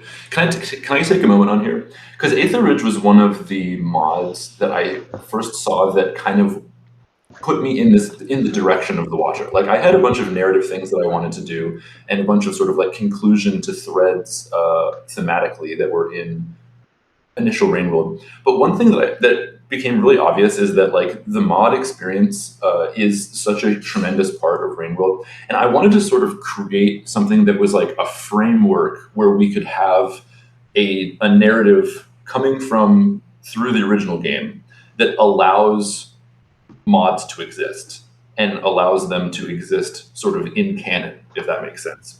And so the Watcher was kind of this idea that like, what if you had a narrative where you could also include as many modded regions as you wanted to? And basically, we have this system set up where there's these different tiers, and if you're at your different ripple levels, you can basically throw different new mod content into these different ripple tiers and then play the game straight through. And I thought this was a really phenomenal idea. We haven't communicated that so much, and as a result, I don't think we've had a lot of work in that direction yet. But I'm hoping that once we release sort of the final version of the final update of the Watcher, which I think is live today, right, Andrew? It should be going live today. Yes. Okay, Yeah, awesome. some people in the chat have found it actually went live like 20 minutes ago. Okay, Oh, perfect. perfect. Does it have all the stuff in it? All the Yeah, it has all the stuff in it. Ooh, Yes. okay. Yeah, all the new things. But sort of my challenge is like, what if, like, my dream of the Watcher is that modders add their own regions into this journey. So basically, you can continuously have you can make a narrative where your course through the game can randomly take you to any number of modded regions that are in the original content or are modded. So I think that could be a cool direction to explore that could go forever, indefinitely. Anyways, that's my podium. Yeah, because Pebbles and Moons, their facility was getting very, very bulky. Yeah. Yes. Yes. Oh, okay. So next slide. Is everyone okay? Rusted Rex. Rusted Rex. Rusty. I'll talk about this one briefly, but just quite a few of the quote unquote new regions and Watcher, they were kind of inspired by old concepts. The modding community is a lot like that, where a lot of people's regions and ideas are inspired by others, and it's kind of this never-ending feedback loop of inspiration and working together on things. But yeah, Rusted Rex, I mainly just kind of we didn't have any like kind of tropical regions, or we had the shoreline, I suppose, which is the trash ocean. But for Rusted Rex, I wanted to do a bit more of that kind of like looks to the moon, rusty and destroyed, but it's kind of, I don't know, calm environment. And I think the music, which we don't talk about that much, but the music James made for the region and the entirety of Watcher really elevated it. Thank you. Is this The Witness, this thing right here? Oh yeah, The Witness. Okay. That's another thing. Modders like to pull inspiration from a lot of different games, movies, books. Kind of, if it's cool, we could probably turn it into a region. Yeah, I think Rusted Rex is one of my favorite like normal Watcher regions, I guess. Because obviously like Ancient Urban is just incredible. But I feel like it's unfair to count that because it's got so many set pieces in it, right? I think Rusted Rex is my favorite of like the kind of campaign areas, right? Let me go Iconic. next. And similar thing, Verdant is also kind of. I have these stupid like MS Paint level sketches I do, but yeah, Verdant was also kind of based on these Japanese giant like storm drain canals. Though Yeah. Fishnoid really helped by taking over and kind of giving the region a lot more variety and talent, because I was kind of stuck on it. Yeah, if you're wondering about how they actually split, Rake did, I guess, like the main sort of central loop with the big pillars and all the gate-looking rooms. And then afterwards, I went and added the entire ceiling with the pipes and the kelp and the little intro section at the very beginning when you first are swimming towards the big structure. Okay. Templars. All right, Unpack. So this is another creature that I built a lot of the concepts for, and this is something that I was working on for a long time. But then we also had that kind of really awesome idea to incorporate like the boomerang into their kit. So actually, it didn't make it in here, but I'll see if I can post it to the chat. But we have kind of the janky draft of the Karma Pulse that they use to kind of find targets. So yeah, we have the detection range on how they would aggro onto any threats kind of in the bottom left. And then I just had basically like an early draft of what they look like, as well as the masks that I was looking at. What we came up with was pretty sweet. The idea of like them doling their their capes based off of whether their shield was intact. These are all kind of things that just came out in the design process, but I think they ended up being like a really cool creature, and I'm glad that they made their way into more regions than just Shattered Terrace, where they found themselves like a nice home. I think makes a lot of sense because they have some kind of cool abilities. In particular, I love it when if they hit you with the boomerang, basically like them vaulting towards you and stabbing you close range is pretty sweet. The naming for them too kind of switched up throughout the process, but at the end of the day, like they're just kind of cool. I think they deserve even more. I mean, they're probably the most complex Rainworld creature at this point, right? Yeah, when you add their other mechanics on top of the already massive scavenger kit. Yeah, it's crazy. Yeah. No, this was such an ambitious concept, and I'm really glad it worked out as well as it did. Definitely. Was it Miles that did the boomerang? I think so. I believe so. Okay, cool. Shout out Miles. He just came up with that. He was like, "It'd be cool if there was a boomerang," and we're all like, "Yes, it absolutely would." Yeah, I think was it Jor who had like someone like I think it was Jor. Yeah, who was like really down with the idea of a boomerang. So I think Jor actually came up with the idea, but Miles did the implementation. Like during that meeting where we had Jor that first time, he was saying there was an idea for it, and then Miles implemented them. Like the next day. Classic Miles. Good stuff. Yeah. Ripple spawn. Ooh. Oh yeah. So I'm not sure what to talk about here. There's some the whole ripple spawn system, like with the ripple spawn eggs and stuff, that came about in 1.5, trying to address some gameplay concerns that a lot of players were having. I think particularly with the latest patch, it'll be pretty. It'll work a bit better. Here we have some stuff. I spent like a week trying to get the ripple spawn migration streams working. It's just some like crazy Bezier math, trying to get them to follow along, but not too closely.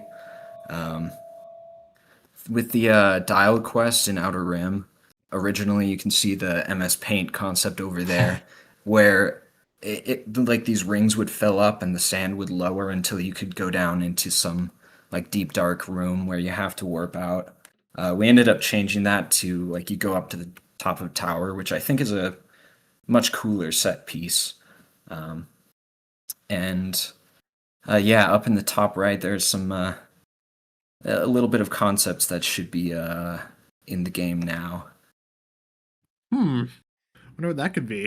Where is it? Where is it? You'll have to find out. Actually, I'm really excited to see people's reaction to this new stuff because I think it's pretty cool. It's like a layer of detail that just adds a lot. Okay. The Outer Rims. These were a lot of fun. This is my area. And so this is like the kind of initial concept arts for this. There's a lot of concept art. So you can see even in this early version, it's like you can see like the This thing obviously is the Ripple Spawn room, or the Ripple Elder, I think it's called, right here. And then there's this whole, hey, another familiar room right there. And this is sort of the initial map for the thing. And so the Outer Rim, the very first idea for it was, I had this region called the Pipe Castle that I've posted in like the modding galleries a couple times. And I was, when I originally was like brought onto the Watcher team, I was like, oh, I'll make Pipe Castle. But then I thought about it when I was introduced to the premise, right? I thought about, well, this idea with the portals and everything has a lot of potential behind it. And so, oh, hey, Enderzilla posted it in the chat. Anyway, a lot of like idea for the, I thought about the potential of the Watchers kind of concept. And so, like, if we're no longer restricted to sort of the Pebbles Moon super facility, right? If we can go anywhere in the world, why don't we go as far away from the Pebbles Moon super complex as you possibly can? 100%. And so that kind of was the original impetus behind the Outer Rim. And you see here, I always thought there should be something at the end of the Outer Rim, because like the vision for it was this very intense atmospheric area, and if it just kind of ended, like what would be the point? And so this thing here is an early design that we'll get to. And here you can see the city area, and like sort of an early region concept for the whole thing.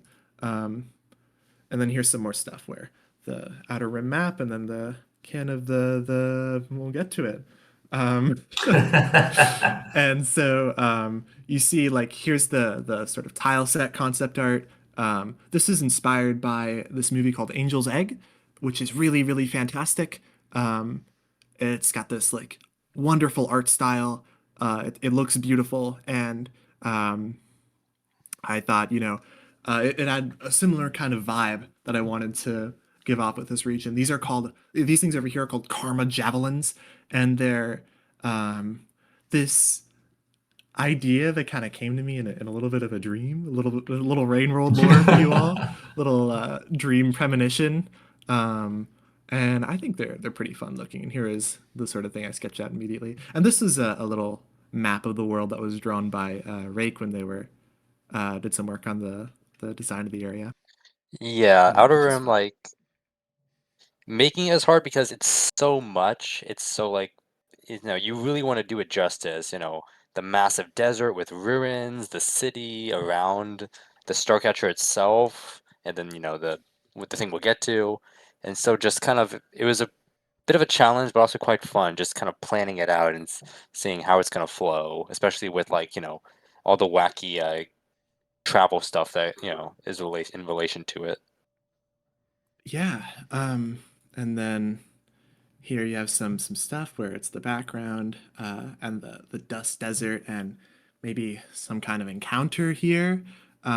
So with the thing, me and James ended up converging on some very similar ideas with an encounter with this organic mass at the end of this like giant dust desert, right? And so it was very natural to kind of fit the Prince of Rot into that whole scheme and for them to be placed here. And so this was my initial kind of drawing of what the Outer Rim intelligence would look like. And it was this, giant, horrible meat blob. And yeah, James, if you want to go over like sort of the idea behind the Prince and their sort of the initial development process for them. Yeah, absolutely. I mean, the Prince is someone that has been like I don't think it wasn't, the Prince wasn't named the Prince. I think that Kappa named the Prince the Prince. Yeah. Kappa named the Prince the Prince. Double entendre. No. Exactly. But the concept was definitely like the last being at the end of the world sort of situation. And so this instance of them, I think, brought all of these threads of narrative in together. This is sort of like, the theme of Rain World is always just these cycles of rebirth, and sort of every culture believes that it's at the end of the world, but then there's always like the world always continues beyond these concepts. But this was supposed to be this this great filter point where things can go in one direction or another direction, and you as the strange wandering creature kind of enmesh yourself in this situation somehow, completely by accident. But yeah, I love the prince. I think the visual of the prince is one of my favorite aspects of The Watcher. I think the personality of the prince is. I think we couldn't have done a better job with this character. And so thank you to every single one of you who was involved. Yeah, it was Slimecube did all the like in-game art for them. Kind of the inspiration behind that was I was given like the prompt for the prince is this sort of this culmination of the rot over a very long time.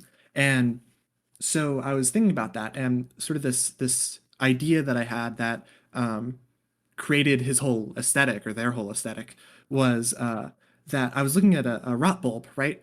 And it occurred to me that a rot bulb looks like a budding flower, like a rosebud.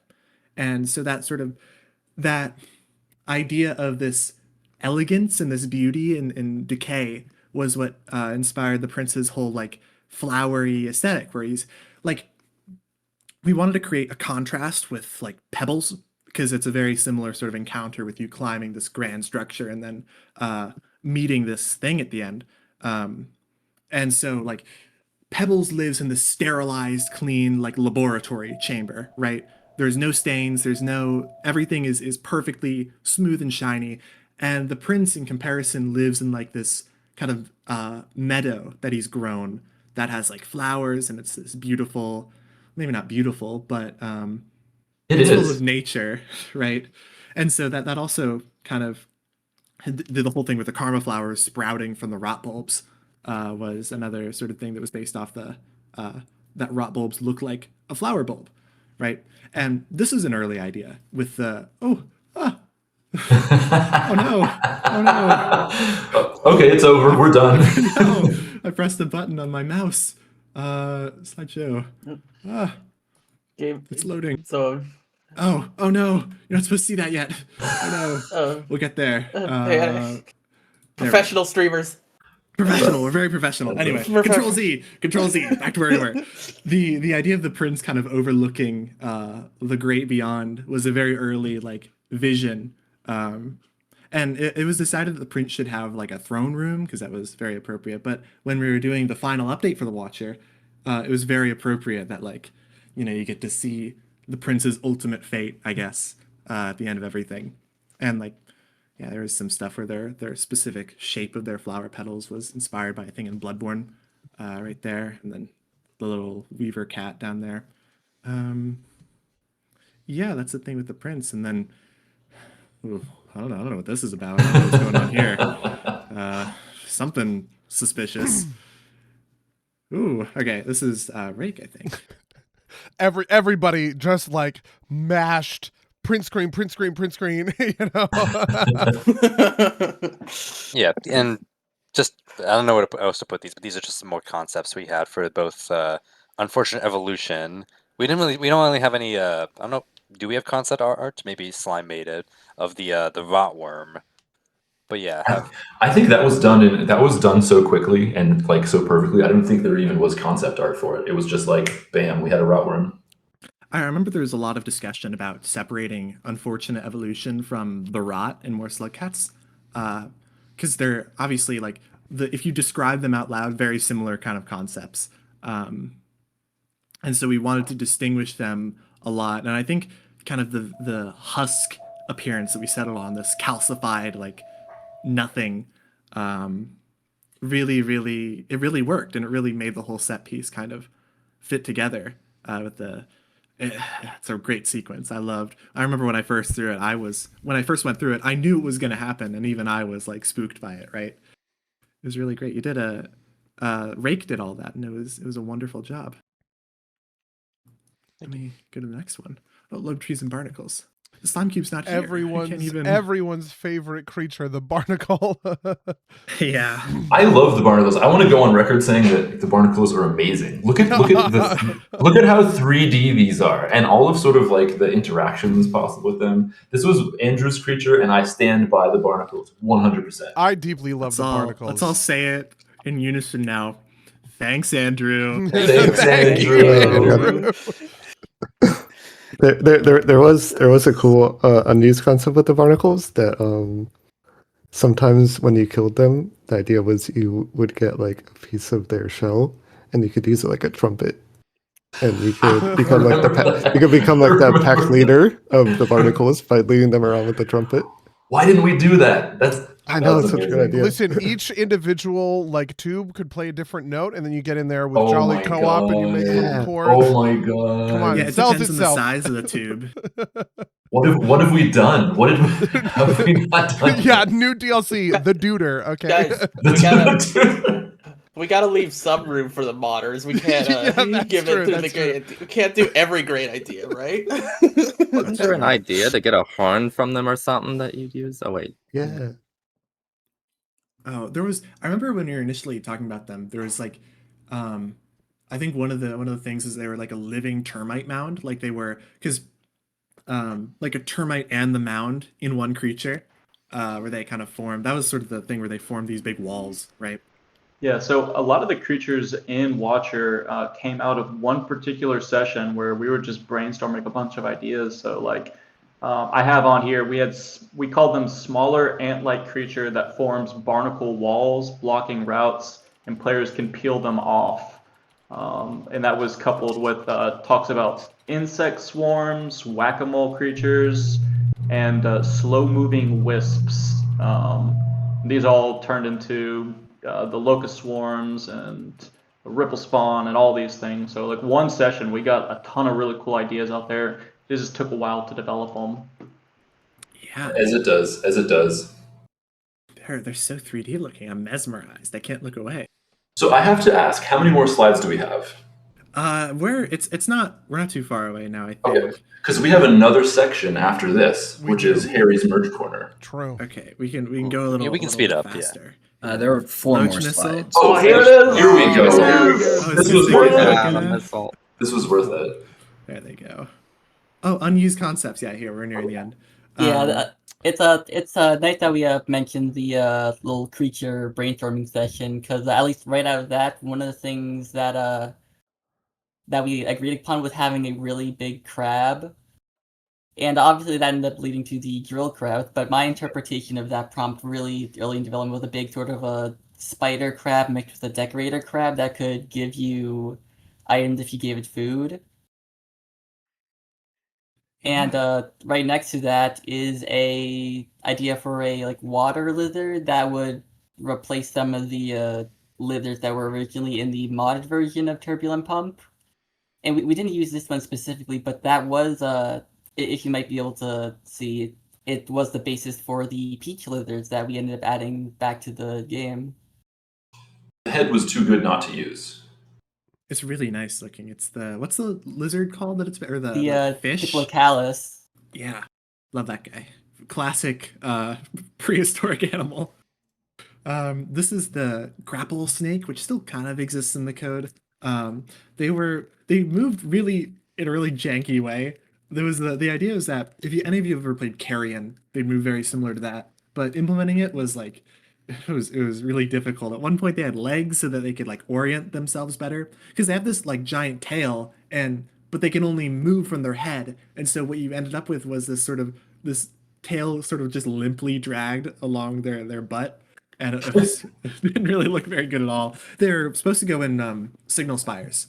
There are some rooms that are kind of would have fit them. And here is the pseudo long legs is what the little grapple snake's covering up. And it was this weird because we were coming with more like rot type creatures. And so this one has legs that are like constructed out of iterator arms. Sort of that whole thing where it's this exploding growth and this replication without really thought of their original purpose, which is a big concept with like rot designs and you can still kind of see it, especially with like the rot lizards and the behemoths and the rot trees and stuff like that. How it kind of the way that it integrates existing biology and just duplicates it over and over into these new horrible things. Unused concepts, yeah. Hey, what's that? Not gonna talk about these much, but just more concepts. The millipede, that was kind of a creature that almost got made, but not quite. Though I really like its current iteration, even if it's a scrap content. Yeah, it's a fan favorite. I didn't finish it, but for some reason before release, I just decided to stick a slug cat face on it and leave it like that. But it got taken out originally, so yeah. But then it somehow made its way back in, even though it was there during the initial release, but we removed it. It somehow got back in. Also, the art of it is like amazing. It keeps crawling its way back in. Idea. And also, the idea for like a little roly-poly you could throw kind of worked its way into the frog being something that you can throw at other creatures. Kind of a new use for them. Yeah, and here's some more couple more concepts for like region ideas. This is the red region was something that was a big contender, I remember. Yeah, its palette is still in the files. Yeah. But yeah. And I think that's all. Oh, yeah, that's everything. That's all the slides. Awesome. The fact that you guys put this together in like 2 days is awesome. This was such a quick yeah, 30 minutes. 30 minutes. Yeah. Love it. We did have a lot of the images gathered before we actually put the slides together. Yeah, we got those images collected for that later thing. So are you guys you're gonna drop a file with all of these? Was that the plan as well? Figure out how to do that. Yeah, we have a couple. Well, they intend to drop a file with all this stuff. We'll the wiki admin is already asking about it. Awesome. Well, thanks, gang. Thanks to the Watcher devs. Love y'all. Thank you so much, everybody. Clap, clap, clap, clap, clap, Awesome clap, job. clap. Claps. Big okay. Claps. Gamers in the chat. We are not done. We still have a stream, even though because they closed that, we are now looking at a big blank page on Twitch. I think it's time that we go talk to my good pal Harry. Harry, would you like to introduce yourself to the chat? I can. Can you guys hear me? We can hear you. Yeah, I hear you. Okay. Loud and clear. Cool. Well, I don't think I introduced myself. My name is Harry. I'm the marketing. I've been project for 3 years, or almost 3 years. So, the Watcher campaign, the community and social stuff, and most importantly, the merch stuff that I've been cooking up and working on behind. Harry, lean closer to your mic. You're cutting off a little bit. Oh, I am? Okay. I think it was. You also maybe would want to go to push to talk. I have no idea. Both of those would be good answers to. No more announcements. Announcement canceled. Buddy, should we bring up the screen? I think I will bring up the screen. Give me just 2 seconds. Here you go, gamers. Everyone on the live stream, you guys will be able to see it. And now everyone on the Discord, you should be able to, see it. Yeah. Wait, why is it? Put it on the main thingy. There we go. That's what I wanted. Yeah. It was like moving. It is not visible on Twitch right now. Twitch is. Oh, I got it. Twitch is blind. I got it. I fixed it. There we go. All right, we got it up. So, Harry, do you want to talk about it? Yes, I do. So I have been working with U2s to bring brick sets. They are not Legos for legal reasons. They are brick sets. But they are sets that you can put together. These things are crazy. They are like 2,000 pieces each. And they are used to stage your figurines if you have some. And we do have a date. They will be out for pre-order on April 17th. And we are starting with the Sky Islands and the Coral Caves. But as a reminder, the figurines are still up if you want to get some before these brick sets come out. But yeah, these things will be available in like 2 weeks for you guys to enjoy. So we're really excited about it. The booklet is like, I don't know, 165 pages long. They are very intricate. It's one of them is 300 plus pages of instructions. Like this is for the TISM, and I'm getting all of them. Exactly. Yeah, so this was sort of the big item that we've been cooking up. So that's what we've been doing with U2s. I don't have any graphics or assets for this yet, but you know them, you love them. Sanchi is also cooking up some new stuff. As of April 8th, they are putting out some new cherry blossom themed pins for the Sakura Festival. That will be happening on April 8th. And on top of that, if you were in the Seattle area, they were actually going to be at SakuraCon. And so you can get those pins a little early, just so you know you're in Seattle. But the rest of everybody will be able to order them on April 8th. And of course, we are also cooking up a lot of stuff, new plushies, like we have a bunch of stuff coming out in the pipeline that I can't tell you guys yet, but yeah, we've been cooking up a lot of stuff on the back end. But yeah, so we have some new merch stuff. Awesome. Thank you, Harry. Harry's always working on new stuff. I think you probably got notifications from Sanchi that a lot of the Watcher stuff is shipping this week, I believe. We got the posters, the Prince plushie, all this stuff. So, as usual, Rain World fans are stay eating. Okay. So, all right, now are we doing the future of Rain World? Now we are on the final bit. The future of Rain World. This is all you, James. Take it away. Yeah, absolutely. So, future Rain World, as you saw in the stream, we just actually, Andrew, you're still here, right? Yes, I'm still here. Cool. Do we since we just released this update, do we want to talk a little bit about what's in this update? Sure. I think the patch notes should be going live soon, I assume. Yeah, but it'll be yes, we after can this stream. reveal some stuff. Yeah, do you have any key bits you want to?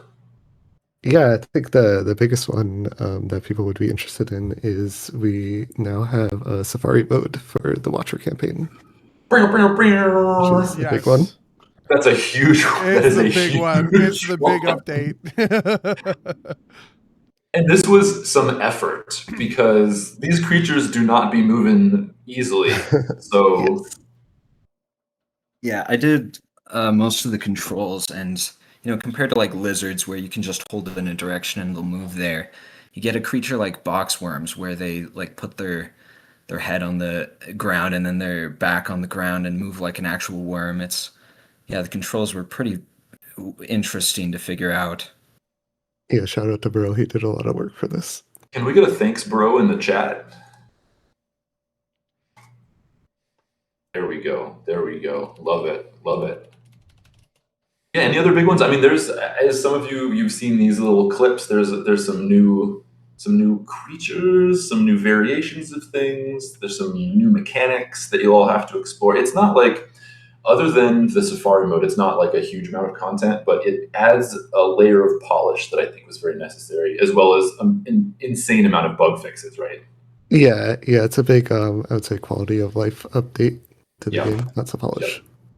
Yeah, and one key reason for this is have we announced any of the? No, we probably haven't yet. I don't know what I'm allowed to announce and what I'm not, but we have a new thing that's coming up relatively soon that we'll be making announcements for. But you guys want to hear what's next for Rain World, right? So we're going to stay developing on Rain World. One thing that is going to change, though, is that we're going to move beyond the sort of DLC structure. We've gotten to this point with development where the amount of like interdependencies between the DLCs are so burdensome to development that it's like it takes us like 6 months to get through just releasing a new DLC because we have to retrofit everything into working with the previous DLC, and then stuff like Safari mode, we then have to adapt to the new DLC, and then all of that stuff has to go out to all of the different platforms and all of their, it's just crazy. So we're kind of going to be stepping in a new direction. We're going to be making standalone Rain World titles, and we're pretty excited about that. I think we're also going to start, the Watcher was something that I really wanted to sort of jump scare people with. Or not really jump scare, but you know my tendency for cryptic development. I like that. I like sort of surprising people with things and shocking them with these paradigm shifts. And that was really important for me, coming from sort of concluding the story of the original Rain World. But for this new stuff, I think we want to sort of start with more of an open development model. So I think we'll be starting to tease stuff to you guys pretty soon. We'll start like looking for feedback and having like early beta testers and stuff like that. So that's our hope for the immediate future. Buddy, is there anything else you want me to get into? The only other thing I want to say is thank you so much, everybody, for coming out to the big anniversary live stream. Something that James and I have talked about actually quite a lot recently is that we want to do more of these. And so another piece of the puzzle is definitely going to be that you're going to kind of be seeing a little bit more of, me and James and Riv popping up in the Discord to sort of hang out and talk a little bit more Rain World. I know there are a lot of you who remember what it was like. Downpour feels like an eon ago. But Downpour had this thing that was really nice where we were just constantly, talking about stuff, showing new stuff off. And that's something that we're really interested to get into that place again, where we are just always excited to share new stuff with you guys about what we're working on. Yeah, I think that's going to be a lot of fun. So looking forward to that. I don't know when that's going to start, but think maybe the next 3 months or something like that. We'll hopefully have things to start showing. But anyways, we appreciate you guys. Thanks for listening to us blather and show off our napkin sketches and stuff like that. I had a lot of fun. I hope you guys did too. Thanks again for Rain World 9 years. Woo woo! Rain World 9 years. Thank you so much, everybody. Thank you to the devs for coming with us to the stream. Thank you, Riv, for helping us with the art steps, and thank you so much to everybody that participated in Rain World Art Month. You know what? I love this game, and I love you guys. Thanks. Love you too, buddy. Thanks, everybody. Thank you, Okay, goodbye. Goodbye. Can I just say, I've been looking at all the art of the prints for today, and it's been wonderful. It's been awesome. It's so rewarding, right? When the fandom gets a hold of your ideas. It's such a surreal feeling to have a design that you did be drawn by so many people and so expertly rendered. Yeah.